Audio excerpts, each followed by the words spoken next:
वाह ओहो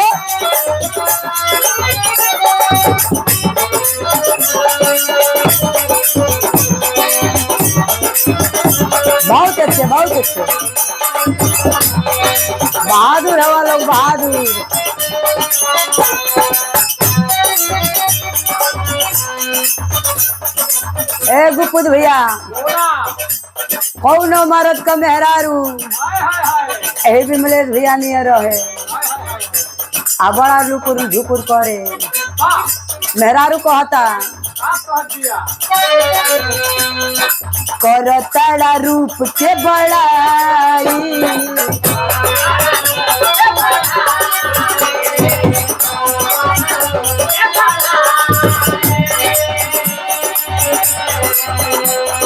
देखिया के गैला पगलाई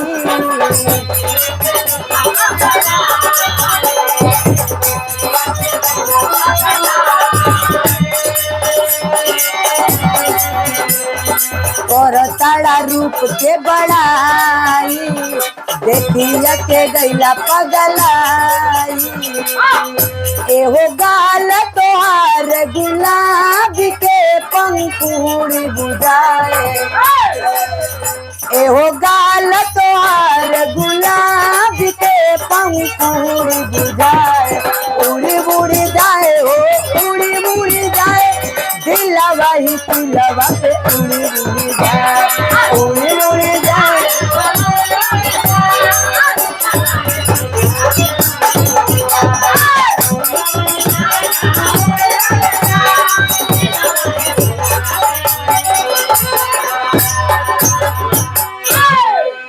चार लाइन भूमिका में भाव बा धर्मेंद्र भैया कैसे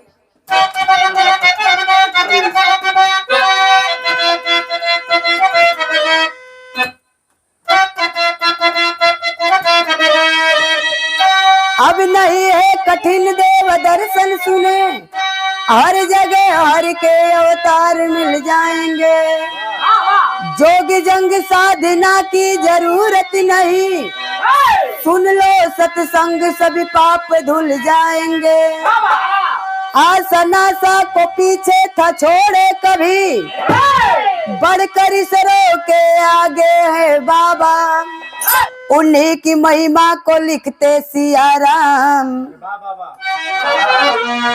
धरे पग जहां वो बने काशी काबा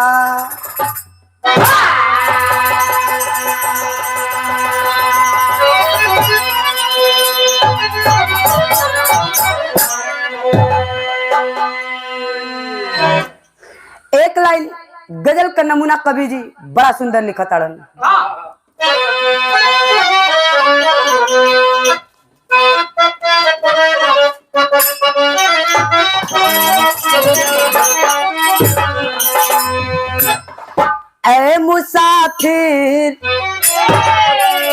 आए मुसाफिर भटकता है क्यों दर बदर तेरे रहमत की आलम मदीने में है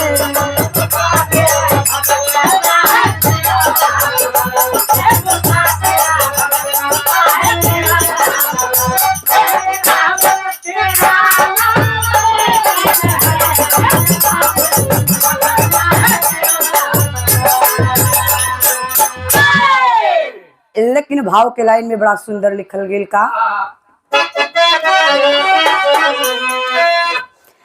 ए प्रभु मेरे भारत को क्या हो गया आदमी इसका दर बेहया हो गया ए प्रभु मेरे भारत को क्या हो गया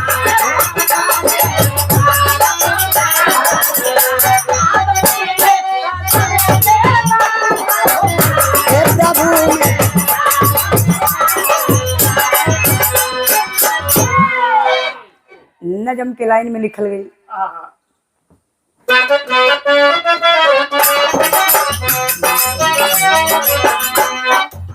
नकली धर्म के मानो को अंधा बना दिया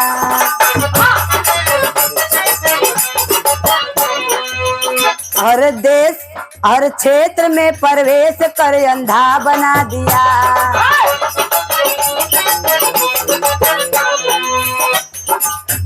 नकली धर्म से निकले कई नेता पुजारी। धोखे पर धोखा खाती है जनता बेचारी।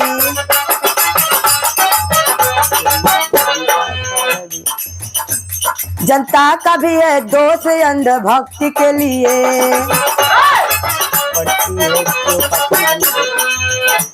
पड़ती है क्यों पाखंड में मुक्ति के लिए। कहानी शुरू होती है जरा ध्यान से सुनो। कहानी शुरू होती है जरा ध्यान से सुनो।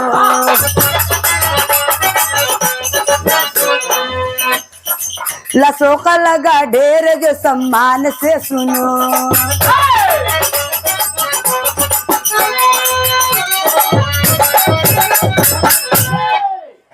अरे बाबू ई बाबा रहे वाला कहा कर रहलन, तनी आप लोग कहानी पर गौर से ध्यान दी।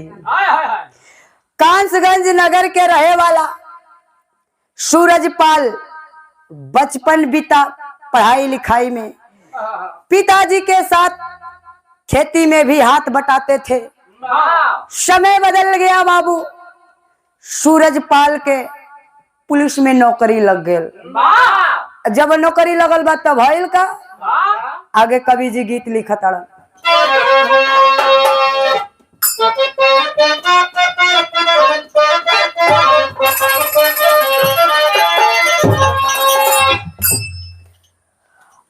एक कौन मेहरारू अपना मोरा से कहतिया,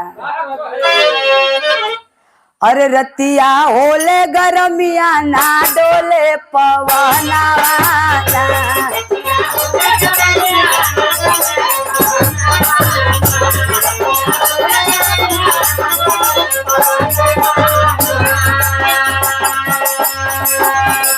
लेकिन भाव के लाइन में लिखल गई, बाबा सकारी का बूझे सगरो नामावाना।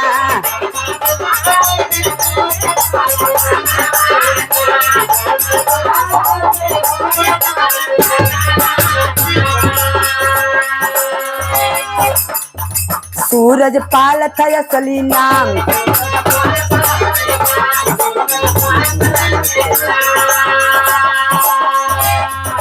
यूपी पुलिस में कैले काम।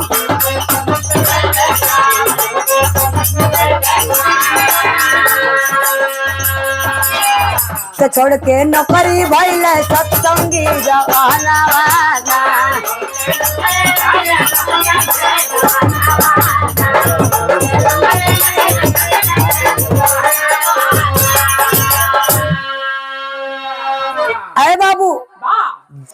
अरे बाबू जब बाबा पुलिस के नौकरी छोड़ के आ गईलन तो सूरजपाल से नारायण हरि हो गईलन। अलग अलग घूम घूम सत्संग करे। जब घूम घूम सत्संग करे लगले,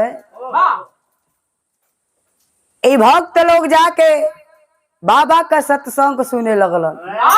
तब भइल का, कवि जी आगे गीत लिखत अड़न।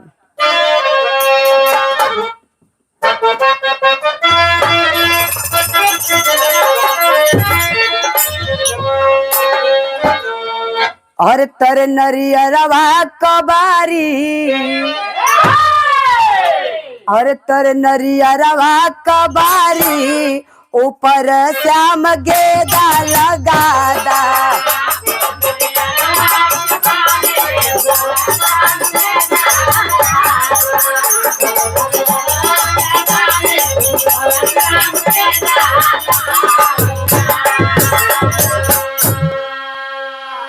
लेकिन कवि जी आगे का लिखा था, धीरे धीरे चर्चा बाभारी।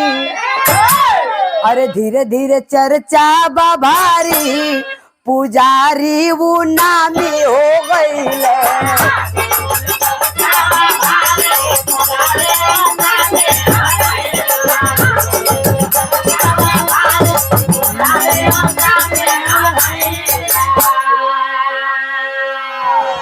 ले जाई सत्संग करे वो जगह जगह डाले।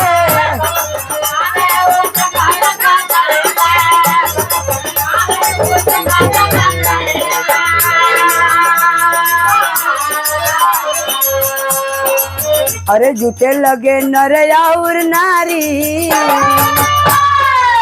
अरे जुटे लगे नर और नारी, पुजारी वो नामी हो गई।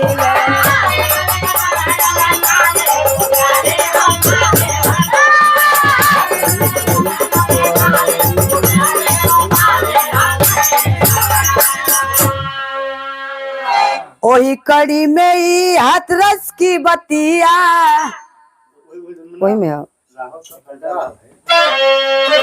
वही कड़ी में ही हाथरस की बतिया।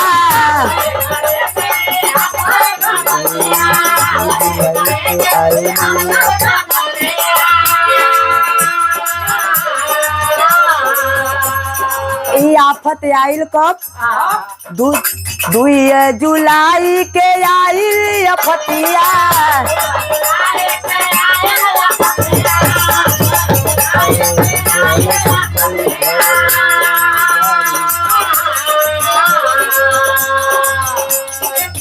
अरे देहले ऊ कोई घर उजारी,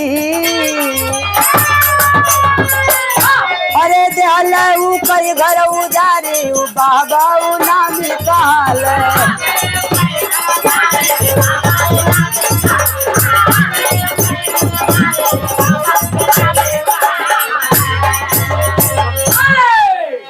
अरे बाबू धीरे धीरे चर्चा होके लागल।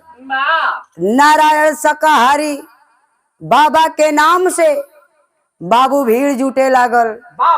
मेरा सवाल है पढ़े लिखे धर्म गुरुओं से, क्या सिखा रहे हो मानव समाज को? समझा दो हमें जरा। क्यों मानव समाज को बेवकूफ बनाकर, क्यों मानव समाज को बेवकूफ बना करके भीड़ जुटा करके लोगों की जान ले रहे हैं? ए बाबाओं के चक्कर में पूरे भारत बर्बाद हो रहा है। तब कवि जी आगे सोठी के लाइन में लिखा था,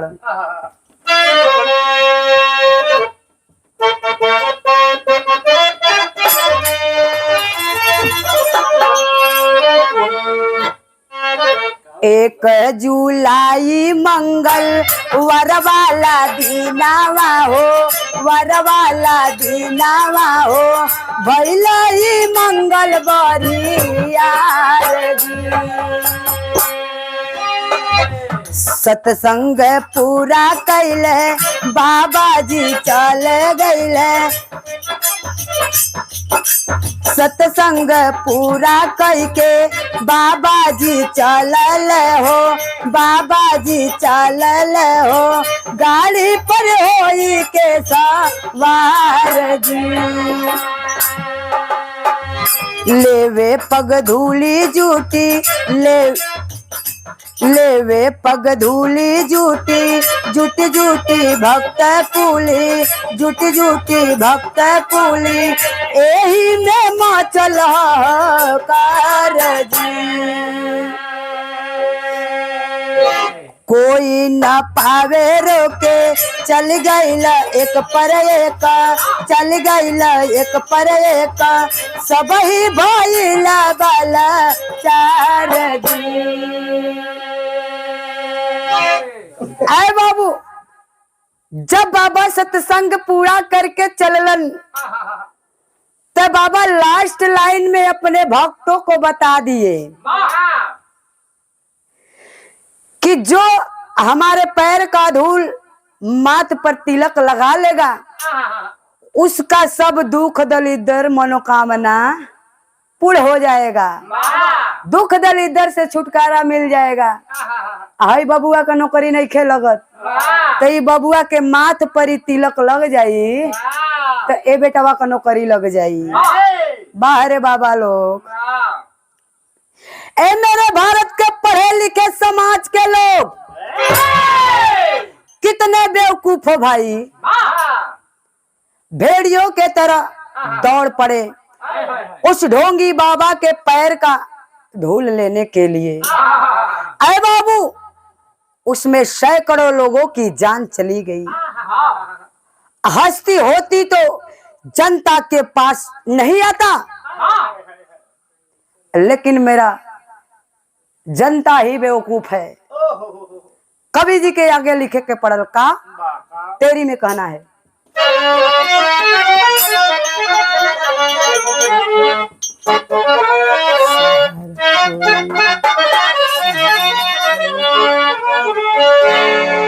सहारा सहारा कोई का कोई ना बना, कुर्बन महाकाल जब अपना बाह पर आया। अरे बाबू, कोई कोई का सहारा ना बनल, तब कवि जी के पहपट के लाइन में लिखे के पड़ल कैसे।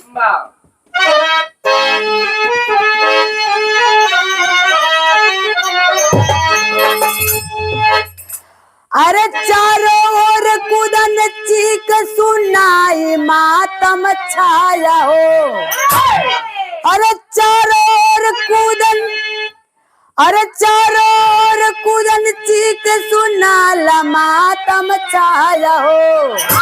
मौत के मुंह सब बनल, अरे मौत के मुंह सब बनते गए, निवाला मातम छाया हो।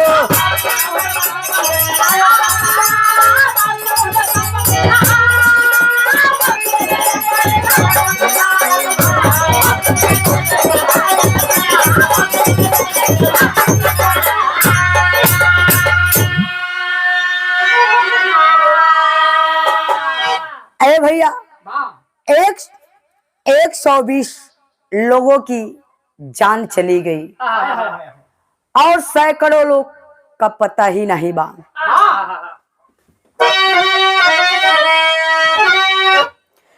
120 तुरंत मर गए, सैकड़ों हुए हैं घायल हो। बाबा तुरंत फरार हुए, फिर पुलिस प्रशासन आया हो। अरे लाश के आगे कहीं कुछ ना दिखा, मातम छाया हो। अरे लाश के आगे कहीं कुछ ना दिखा, मातम छाया हो। नहीं भूलेगा मंगलवार काला मातम छाया हो।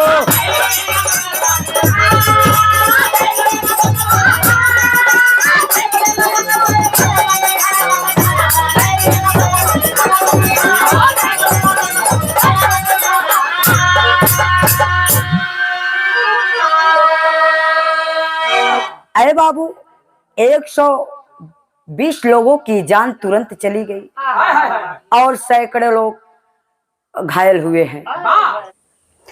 आल्हा में परिमाण लिखल गई कैसे।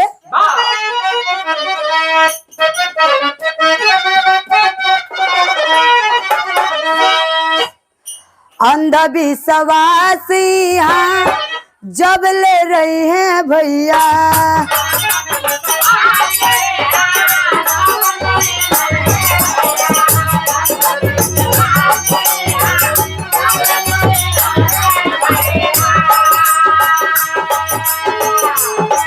तब ले भइले हो घटना तमा।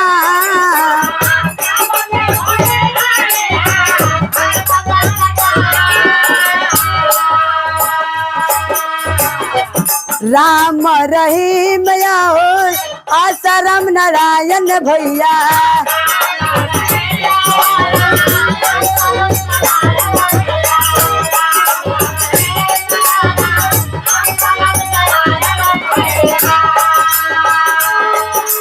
सरकार भी वैसे ही करत रहे काम।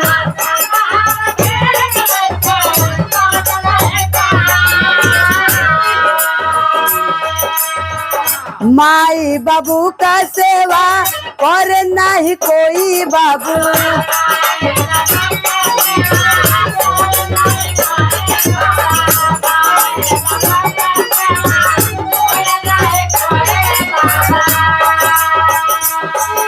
सुन के सत्संग जायल चाहे परम धाम।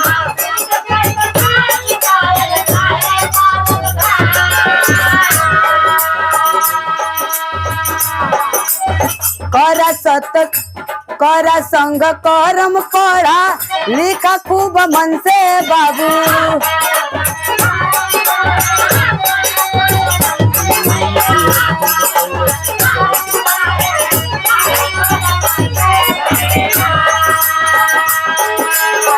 दुनिया में ये खुद कैल प्रभु राम।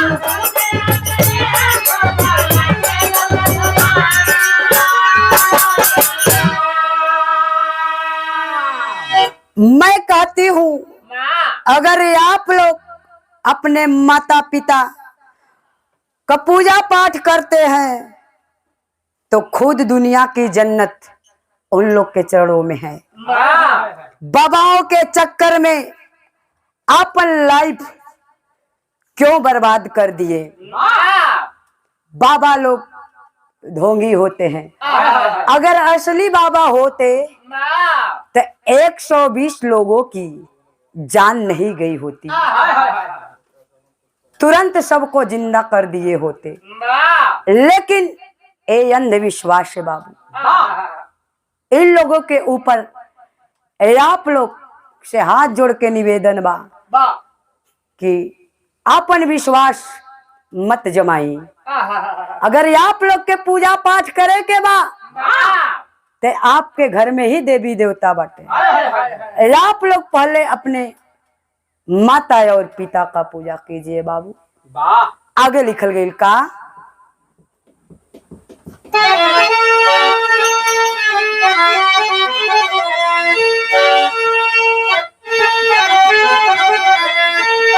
बाबा सकार हरि भी हवन शरीफ मितवा हले बाटे जवन सबके तकलीफ मितवा।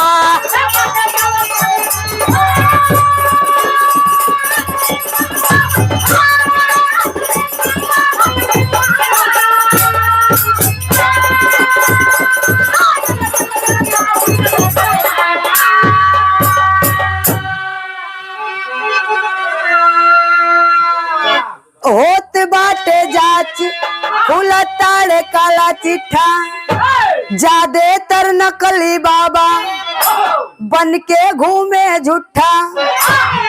इनके सभा में न कर तारीफ मितवा। अरे इनके सभा में न कर तारीफ मितवा। तदले बाटे जवन सबके तकलीफ मितवा।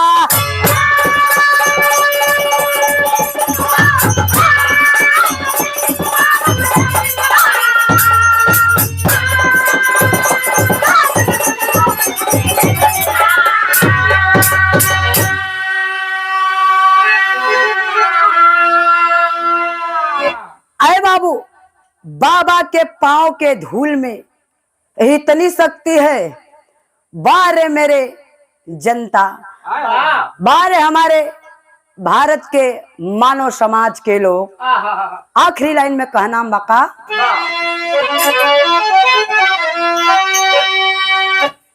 गुरु बिहारी गुरु गणेश गुरु रामलाल मोरे बाका। स्वर्ग गए कवि चंद्रिका बच्चन का बजे विजय पताका।